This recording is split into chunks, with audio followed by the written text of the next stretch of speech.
Vlogs. Today special mushroom pakoda అండి.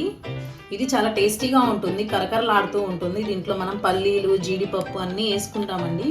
దీన్ని first marinate చేసుకుంటాం కాబట్టి ఈ మష్రూమ్కి కూడా బాగా పట్టి బాగా టేస్టీగా తయారవుతుంది. సో ప్లీజ్ లైక్, సబ్స్క్రైబ్ అండి. ఇది ఎలా చేయాలో ప్రొసీజర్ చూద్దాం.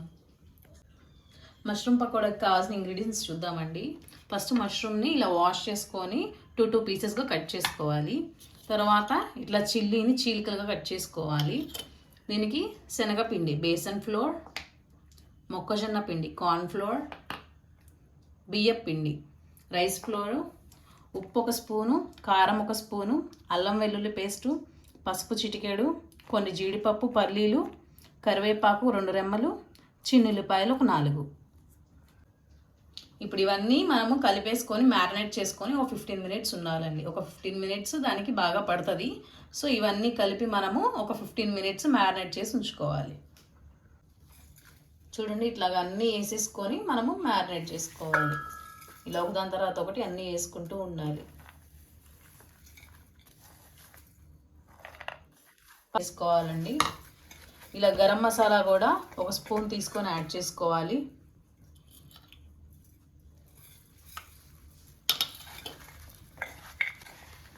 ఫస్ట్ ఉప్పు, కారము, పసుపు, అల్లం వెల్లుల్లి పేస్ట్ వేసి కలుపుకోవాలండి. ఆ తర్వాత మన దగ్గర ఉన్న 3 ఫ్లోర్స్, బేసను, కార్న్, రైస్ ఫ్లోర్, ఈ 3 వేసి కలుపుకోవాలి. ఫస్ట్ అయితే ఉప్పు, కారం వేసుకోవాలి, ఆ తర్వాతే వేసుకోవాలండి ఇవి.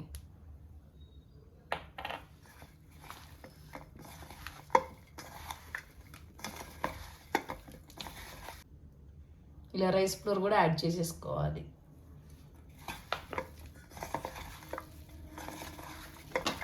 సో ఇట్లాగా పల్లీలు, జీడిపప్పు, పచ్చిమిర్చి కూడా మనం కట్ చేసి పెట్టుకున్నాం కదా, అవి కూడా ఇందులోనే కలుపుకోవాలండి. ఎందుకంటే పిండి పడుతుంది వాటికి కూడా.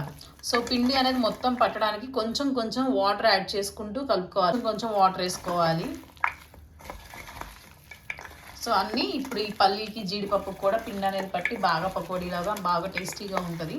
సో ఇలా కలిపేసుకున్న దాన్ని మనం ఒక 15 మినిట్స్ పక్కన ఉంచుకోవాలి. ఇలా కలుపుకున్నది ఒక 15 మినిట్స్ మనం పక్కన పెట్టుకోవాలండి. అంతా ముక్కలకి, పల్లీలకి, జీడిపప్పుకి బాగా పట్టిద్ది. సో ఒక 15 మినిట్స్ ఇది ఇలా వదిలేయాలి. మూత పెట్టుకొని పక్కన పెడదాం. ఇలా బాండి పెట్టుకొని ఆయిల్ వేసుకోవాలండి. సో స్టవ్ ఆన్ చేసుకున్న తర్వాత ఈ ఆయిల్ హీట్ ఎక్కేదాకా వెయిట్ చేయాలి. వన్స్ ఆయిల్ హీట్ ఎక్కాక మనం ముందుగా మ్యారినేట్ చేసి పెట్టుకున్నాం కదా మష్రూమ్స్, అవి ఒకదాని తర్వాత ఒకటి వేసి ఫ్రై చేసుకోవాలి. నూనె బాగా హీట్ ఎక్కిందండి. సో ఇలా ఒకదాని తర్వాత ఒకటి వేసి ఫ్రై చేసుకోవాలి.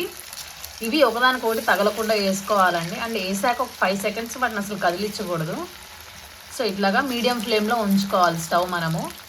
ఇలా ఒకదాని తర్వాత ఒకటి వేసేసుకోవడమే. వీటిని అయితే ఒక 5 సెకండ్స్ కదిలించకండి. చూడండి, ఒక 2 మినిట్స్కి ఇలా అవుతాయి. ఇప్పుడు కదిలించుకోవచ్చు మనం. ఇప్పుడు తిప్పుకోవచ్చు. ఇట్లా అంతా కలిసేలాగా ఒకసారి కిందవి పైకి, పైవి కిందకి ఇలా తిప్పుకోవాలండి. బాగా ఫ్రై అయిపోయాయండి. ఇప్పుడు ఇలా తీసేసుకొని మొత్తం బయటికి ఇంకా స్టవ్ ఆఫ్ చేసుకోవచ్చు. అంతే, చాలా సింపుల్ అండి.